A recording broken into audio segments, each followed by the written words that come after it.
Ah, isang tanong pa sa Department of Energy. Um, Wala pa akong narinig kay Energy Secretary Sharon kung naayos na ba ng NGCP yung mga projects nila na matagal nang delayed.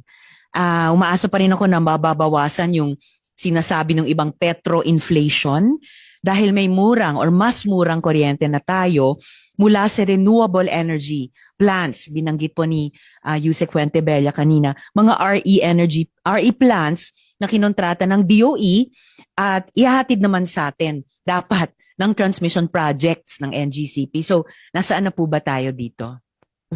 Ma'am, there's two things. And the general plan and then the other one that we're doing now for this problem. So on the general side, are they improving their batting average? I would say not yet. But I don't want to dwell on that, Mr. Chair. Right now, what DOE has done is identify projects that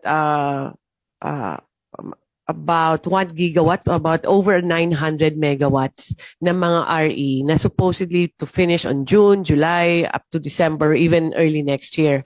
So we're working with NGCP on that, and they're very helpful with that. For example, marami po na supposedly on May or June, maipapasok na namin sa April, and with the help of NGCP also. Kasi when we did the inventory and then we checked what are the holdback, what is delaying, kasi mga construction are almost complete, it's usually the permitting na lang. So we're helping them, and one of those entities that are helping us bring it forward is yung NGCP. So this time, ma'am, we're very thankful with NGCP's assistance. Well, I don't mind joining you in those thanks, Secretary. Magandang pagpapakita nila ng good faith to really pitch in this time of crisis. Pero kailangan mag-work backward pa rin po sila kasi may utang pa rin silang mga proyekto sa DOE at sa mga electricity consumers. Okay po. And again, thank you for mentioning renewable energy. Kasi yung isa ko pang tanong doon, and sinabi ko nga kay Yusek Wimpi kanina, paano naman yung RE na hindi na kailangan pang dumaan sa NGCP? Tulad halimbawa, mga rooftop solar nga. May mga paraan ba para mahikayat yung mga may-ari ng mga bahay at malalaking building na bilisan po yung paglalagay nila ng panels na ito?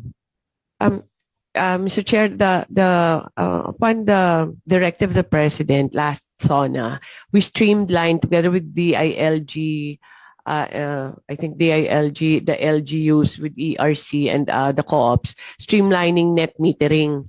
Ang problema kasi, ang daming every LGU different requirements, and it takes so long, sometimes 6 months or even more, just to have it installed. So nag-streamline kami. It's simpler now, but I think in some reports there are still some pain points there.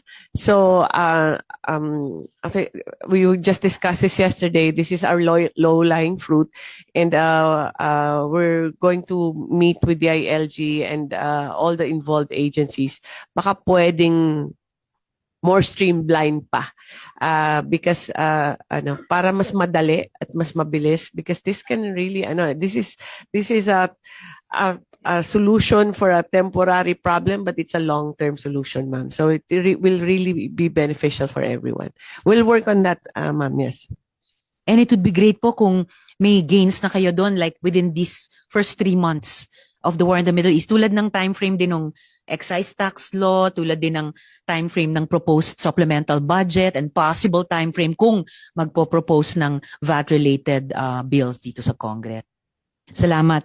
For the most trusted source of news and information, visit our website at www.bomboradio.com. Follow us on Bombo Radio mobile app, Facebook, YouTube, TikTok, and X, formerly Twitter.